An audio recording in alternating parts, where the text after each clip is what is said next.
സദ്യവട്ടങ്ങൾക്കുള്ള ഒരുക്കങ്ങളും ഓണക്കൊടി വാങ്ങാനുള്ള ഉത്രാടപ്പാച്ചിലും ഒക്കെ കഴിഞ്ഞ് തിരുവോണത്തെ വരവേൽക്കാൻ ഒരുങ്ങുകയാണ് കാസർകോട്ടുകാർ. ഓണക്കോടിയുടുത്തും ഓണസദ്യയുണ്ടും ആഘോഷം ഗംഭീരമാക്കാൻ നാടും നഗരവും ഒരുങ്ങിയിട്ടുണ്ട്. കാസർകോട്ടെ പഴയ സ്റ്റാൻഡിൽ നിന്നും അർച്ചന രവീന്ദ്രൻ വിശേഷങ്ങൾ പങ്കുവെക്കുകയാണ്. അങ്ങനെ കാസർഗോഡും ഓണം തിരക്കിലാണ്. ഞാൻ ഇപ്പോൾ ഉള്ളത് കാസർകോട്ടെ പഴയ ബസ് സ്റ്റാൻഡിലാണ്. നമുക്ക് കാണാം ഒരുപാട് ആളുകൾ ഇപ്പോൾ ഏതാനും മണിക്കൂറുകൾ മാത്രമേ ഉള്ളൂ ഇനിയിപ്പോൾ തിരുവോണം നാളിലേക്ക് എത്താൻ.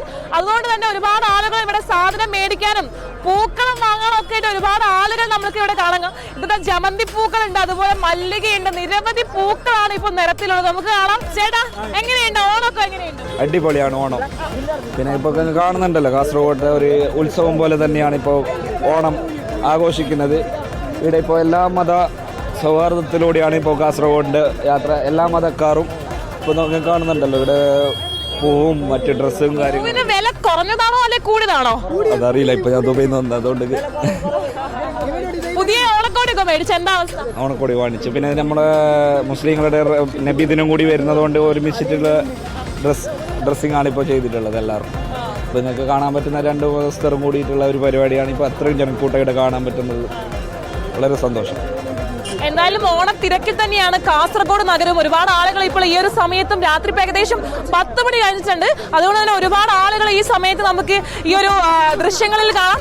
ചേട്ടാ, എങ്ങനെയുണ്ട് ഓണം? ഓണൊക്കെ അടിച്ചു പൊളിക്കാനുള്ള തീരുമാനത്തിലാണോ? പിന്നെന്താ, ഓണം നമുക്ക് മാക്സിമം അതിനല്ല മേടിക്കുന്നത് 200 രൂപ ഭയങ്കര വില. കുറച്ച് കഴിഞ്ഞാൽ വില കുറയും. എന്നാലും നമുക്ക് ക്ഷമയില്ല. എങ്ങനെ പോകണം, ഓണത്തിന്റെ ആഘോഷം അത് തുടങ്ങണം എന്നാണ് അല്ലേ? അങ്ങനെ മാക്സിമം വീട്ടിൽ വെച്ചാണോ അല്ലെങ്കിൽ ഫാമിലിയുടെ കൂടെ തന്നെയാണോ ഓണം? പിന്നെ അല്ലാതെ ഫാമിലി നമുക്ക് ഫാമിലിയാണല്ലോ ബാക്കിയാണ്. നമ്മുടെ കാസർഗോഡ് ഓണം എന്നൊക്കെ പറയുമ്പോ ഇവിടെ സദ്യക്കൊക്കെ എന്തെങ്കിലും പ്രത്യേകതയുണ്ടോ? ഇല്ലപ്പാ, ഓണല്ല അതേപോലെ തന്നെ നോർമൽ സദ്യ എന്ന് പറഞ്ഞാൽ കേരളത്തിന്റെ എല്ലാ സദ്യ ഒരുപോലെ തന്നെയല്ലേ. പക്ഷെ മലബാറുകാരുടെ പ്രത്യേകത എന്ന് പറയുന്നത് നോൺ വെജ് ഐറ്റം ഈ ഒരു സദ്യക്കൊക്കെ ഉണ്ടാവും. അതുണ്ടാവും, അതും മസ്റ്റാണ്. നമുക്ക് ഒരു ചിക്കൻ കറി, അതിന്റെ കൂടെ ബാക്കിയുള്ള വിഭവങ്ങളെല്ലാം കൂടി. എന്തായാലും ഇവിടെ എല്ലാവരും ഓണത്തിന് വേണ്ടിയുള്ള ഒരുക്കങ്ങളാണ്.